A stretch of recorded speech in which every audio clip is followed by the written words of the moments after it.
শুভেন্দু অধিকারী স্বাগতম। সম্মানীয় নন্দীগ্রামের বিধায়ক তথা বিরোধী দলনেতা শুভেন্দু অধিকারী স্বাগতম।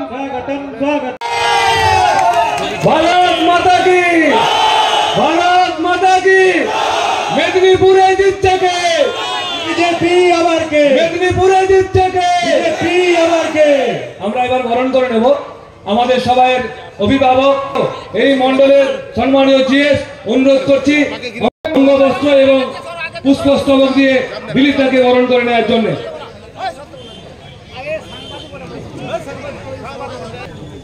भारत माता की मातरम। बीजेपी जिंदाबाद, नरेंद्र मोदी जिंदाबाद, जेपी नड्डा जिंदाबाद। दूर दूर থেকে এই এলাকার সমস্ত বুথের কার্যকর্তারা এসেছেন। কমাস আগে একবার আমরা নির্বাচনের প্রস্তুতি লড়াই করেছি এবং ভোট দিয়েছি লাইনে দাঁড়িয়ে 4 মাস। তবে ধান কাটা শুরু হয়ে গেছে, আমি দেখলাম সকাল থেকে কথা বলে। ঝাড়গ্রামের প্রাক্তন সভাপতি, এখানকার বিশেষ ইনচার্জ সুজিত মন্ডল সভাপতি আছে, পেছনে বহু নেতা বসে আছেন যারা বিভিন্ন জায়গায় কাজ করেন, কিন্তু আপনাদেরকে সহযোগিতা করার জন্য।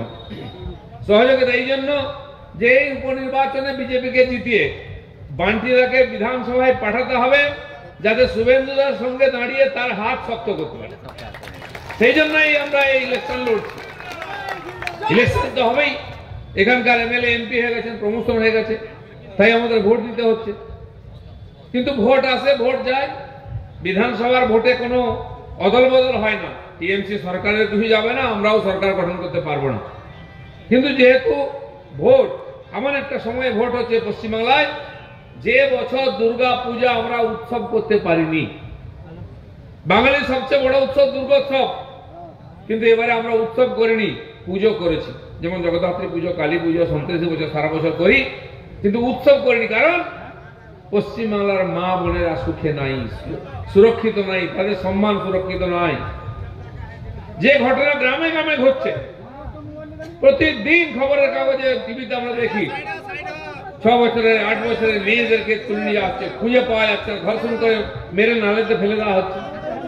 30 যে ডাক্তারি পাস করে গিয়ে হাউস কাপ ছিল, সেখানকার লোকেরা তাকে রাত্রেবেলা ধর্ষণ করে খুন করলো, এবং রাতারাতি পুলিশ সেই ডেড বডি নিয়ে মমতা ব্যানার্জির কথায় তাকে পুড়িয়ে ফেললো, যাতে কোনো তথ্য প্রমাণ না থাকে, ঠিক মতো টেস্ট না হয়, পোস্টমর্টেম না হয়, তাহলে বেরিয়ে পড়বে কে কি করছে। পুড়িয়ে ফেললো যাতে কোনো ঝামেলাই না থাকে।